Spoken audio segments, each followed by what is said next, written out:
Oh, hello. I didn't see you there. Welcome. All right. So today in class, we are going to be talking about a sample essay from way back in the day when the AP exam was worth 9 points out of nine instead of 6 points. And we're going to talk about what a sample essay did well. We're going to look at how it's going and what's going on there. And we're gonna think about how we can sort of take something away from this. Let me make myself a little smaller, a little narcissistic there at that size.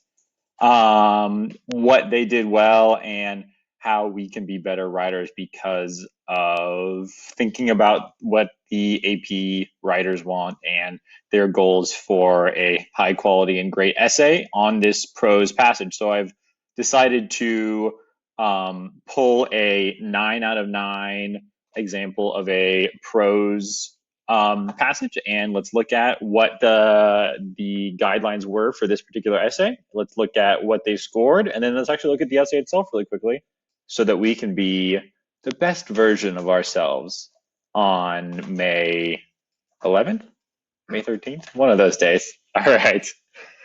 Anywho, Magoo, Mrs. Ollinger is here, off the camera, judging me silently.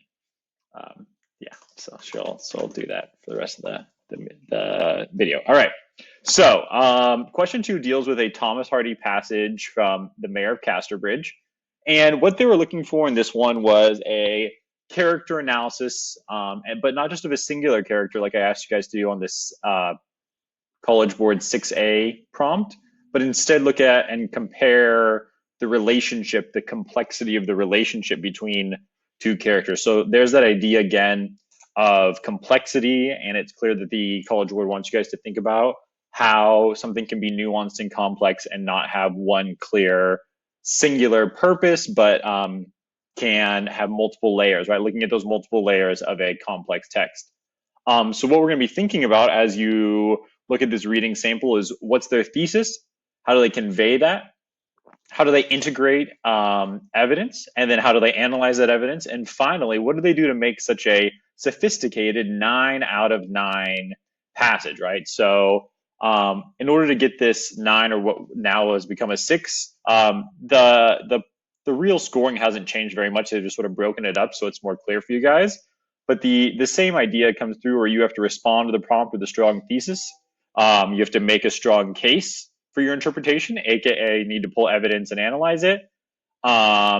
Considering elements such as tone, word choice, and detail, which, those aren't crazy, super specific literary devices they're looking for. Those are very broad things that you could look at and think about. Those very Brad things. Brad. Anyways, this might be too long of a video. I'm sorry. I'm going to just keep going. And they talk about things like, anyways. I'm sorry, I'm wasting your time. Okay. So although these essays may not be error-free, their analysis is clear and effectively organized. So there's a reason they put that down. It's more important to be clear and to make it well structured in a way that it's easy to follow what the heck you're trying to say. That's far more important than maybe making one grammatical error or spelling error here and there, or having kind of a funky sentence every now and again. And finally, in order to score a 9, make sure that you have sophisticated analysis. There's that sophistication score one more time. So make sure that you think about, how can I sound like a fancy monger, a fancy little person that's very sophisticated in their writing. All right, so let's look at what this sample scored before we dive into it. Try and pick up the pace here, drink a little chai tea, get some caffeine going. All right, so this sophisticated and well-evidenced essay precisely analyzes the intricate relationship between the characters. And then they talk about some of the evidence that they pulled. And then again, look, it says that it's this relationship is complex, and observing the enigma, that mystery wrapped in a riddle, that signals the character's mutual lack of understanding. The essay also distinguishes nuance in the concept of a physical versus emotional estrangement. As we're all stuck at home together, we probably have an understanding of the difference between being 2 feet apart with someone, but still having that emotional estrangement, right? And so this essay does a really good job of picking up on that kind of nuance in the text. Talks about characters' prior experiences, And just in general has this really sort of originality of thought in the way they write. And finally, it acknowledges that the writing is cogent. And again, that concept of a well-defined argument, right? As long as it's clear what your thesis is and you convey that thesis consistently and strongly throughout, then you're going to score well on your essay. So make sure that you're keeping the prompt in mind, that you're clearly responding to the prompt, and that you stick to that central purpose throughout. These are, these core things. These are the fundamentals of writing that we just need to be reminded of, even senior year AP Lit, in order to be the best version of ourselves. All right, so let's dive right into this bad boy, or I guess I should say bad boy or bad girl, does in their essay. So let's look at it. At the beginning, you'll notice, if you read this with me, in this passage from Thomas Hardy's The Mayor of Casterbridge, the narrator describes the relationship between the mayor, Michael Henchard, and his daughter, Elizabeth Jane, with whom he had been previously estranged. So that first sentence does sort of do that cliche repeating the prompt thing that I'm not super in love with, but it's fine. They do it for one sentence. But then from there on out, you notice that they begin to elevate their language. They talk about the hypocrisy of the way he estranges it. So they already are offering their own opinion and their own analysis of the text straight on from the second sentence of this essay. It talks about the way Henchard admonishes his daughter. It doesn't just say that he criticizes his daughter. So we're noticing the way the author critiques that relationship from the very beginning and uses phrases that sort of elevate their own style and their own language, instead of just being like, he repeatedly criticizes his daughter, or he repeatedly calls out his daughter. He admonishes his daughter, right? That's, again, that sort of difference between I guess in our context, a 5 score and a perfect 6 out of 6. And let's skip over this stuff. I'm going to try and pick up the pace. You don't need to look at every single sentence here to get a feeling for what makes it good. But essentially, looking at this thesis statement here at the end, thus, between, life, man. All right. Thus, between Henchard's verbal aggressions and his, and you notice they made some changes and kind of cut it down a little bit, and his shift towards icy verbal neglect, even as Elizabeth Jane changes her behavior to please him, this passage suggests that though the father and daughter have been physically reunited, they largely remain estranged on an emotional level. So, a few things to notice in this thesis statement. One, it is wordy. It is several lines long, but it gets its point across. And it's okay to be a little bit wordy in your thesis if you have a lot to unpack and to say in your essay, right? Because again, you got to think about thesis as a roadmap for everything you're trying to get out in the essay. And second, you'll notice that it doesn't explicitly mention literary devices that it's going to get into in the text. It's going to get into those devices, obviously, as it works through it. And as the scoring guide commented, it talks about tone and detail and such. But it does so a little more implicitly instead of explicitly. You'll notice words like shift or verbal aggressions, which are all very tonally inundated words. Inundated, is that correct? I don't know. Anyways. So, there's a thesis statement of a perfect essay. Think about, is this something that sounds like how you would write? If not, why? What changes would you make to it in your own writing to make it more streamlined or more clear? All right, so from there, let's go ahead and see how they dive into this first body paragraph, and then we'll wrap it up. Pretty much from there, it's does a good job of staying on task, which can make it seem a little bit repetitive to analyze repeatedly. So anyways, you'll notice that it says from the very first sentence, so it begins right at the top of the passage. The passage begins to set up the relationship between Henchard and Elizabeth Jane as an unhealthy one. So again, this essay does a really good job of sticking to their thesis, of sounding like they know where they're going and what they're referring to. It doesn't deviate or try and get off on another track.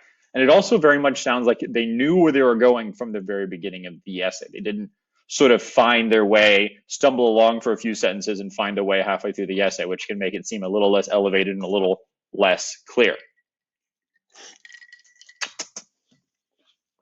All right, so in her newly discovered father, Elizabeth finds not support and praise, but rather coldness and open chiding. Another thing I would like to have you guys notice is the way they integrate evidence here. You'll notice that a lot of the evidence is short. It's just a sentence, just a word or two long. So the author of this essay can really focus on diction, the effect of that diction, the purpose of each and every word. It's a very careful way of going about it, and it makes everything seem to flow a little better. There's not this sort of large break between the author's own voice and the voice of Thomas Hardy from the actual passage they're analyzing. So that's another good thing to think about in your own writing is how can you really smoothly integrate evidence and keep it focused on the task at hand. So you can kind of see just even glancing along, they do start to use things like word choice. So you don't have to say diction to sound sophisticated if you have that elevated language elsewhere. Again, you can see the way they blend quotes into the sentence.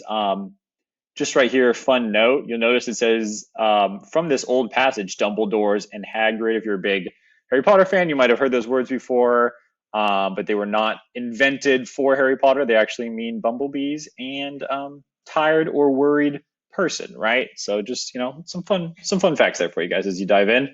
All right, so you'll also notice the wide variety of textual integration. There's almost, not more than one or two lines goes by without some sort of evidence being integrated into the writing. You'll notice that makes it quite lengthy, but effective, and never, despite the length of this essay, I'm not going to read the whole thing for you, do they deviate from their task of analyzing these two central characters in the passage. All right, so you'll also notice as you read throughout the text that they sort of comment on the complexity and contrast of the relationship, and talk about things like aspects of her personality. So instead of just talking about her personality as flat and singular and there's just this one aspect to it, it is an aspect of many, which is implied in the way that they write there. And then finally, you can see they do an excellent job of talking about the paradoxical impact of Elizabeth's attempts. Paradox, of course, meaning two things that can never exist at the same time, which again leads to that complexity and that concept of complexity in the way they analyze.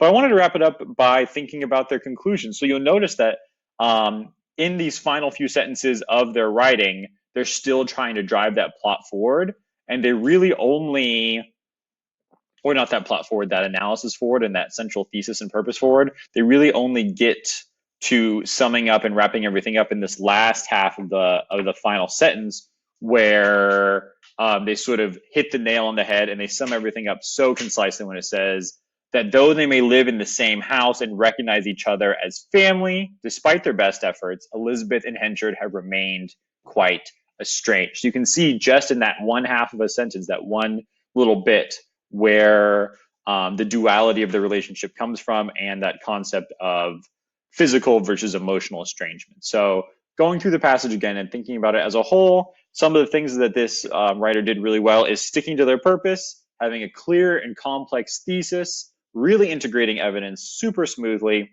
and from the very first, I guess I'd say from the very second sentence to the very last sentence, each and every statement they make and word they use drives what they're trying to say forward. Nothing is wasted. There's no empty sentences or wasted lines, because you guys only have so much time. And as you'll notice, if you did the practice 45-minute essay, that time really flies when you have to both read a passage and analyze it.